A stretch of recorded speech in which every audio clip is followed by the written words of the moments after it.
সবাইকে পাচ্ছি, আপনারা আর কে ছেলেকে দেখেন না বাবা। কক্সবাজার বিমান বাহিনীর ঘাঁটিতে অতর্কিত হামলা চালিয়েছে দুর্বৃত্তরা। সোমবার আন্তঃবাহিনী জনসংযোগ পরিদপ্তর আইএসপিআর এক বিবৃতিতে এই খবর জানিয়েছেন।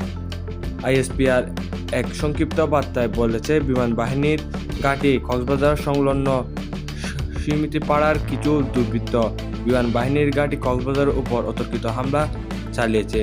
এ ব্যাপারে বাংলাদেশ বিমান বাহিনী প্রয়োজনীয় ব্যবস্থা গ্রহণ করছে। বার্তায় হতাহতের কোনো তথ্য দেওয়া না হলেও সমিতিপাড়া এলাকায় সংঘর্ষের মধ্যে অন্তত একজন গুলিতে নিহত হয়েছেন বলে ইত্তেফাক ডিজিটালকে নিশ্চিত করেছেন পুলিশ।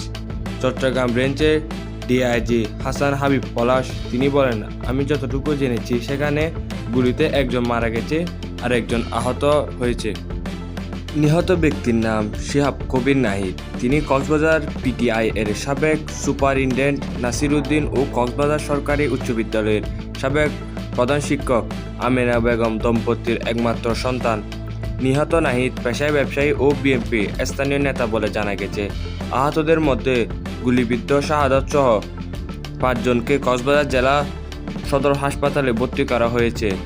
প্রত্যক্ষদর্শীরা জানান, সমিতিপাড়া এলাকার কয়েকজন সোমবার সকালে বিএনপি কেন্দ্রীয় মৎস্যজীবী বিষয়ক সম্পাদক ও সাবেক সংসদ সদস্য লুৎফুর রহমান কাজলের সঙ্গে মতবিনিময় করতে যান। ফেরার পথে বিমান বাহিনী ডায়াবেটিস পয়েন্ট চেকপোস্ট আটক হন শিক্ষানবী আইনজীবী জাহেদ। বিমান বাহিনীর সাদা পোশাকধারী একটি দল তাকে আটক করে ক্যাম্পে নিয়ে যায়।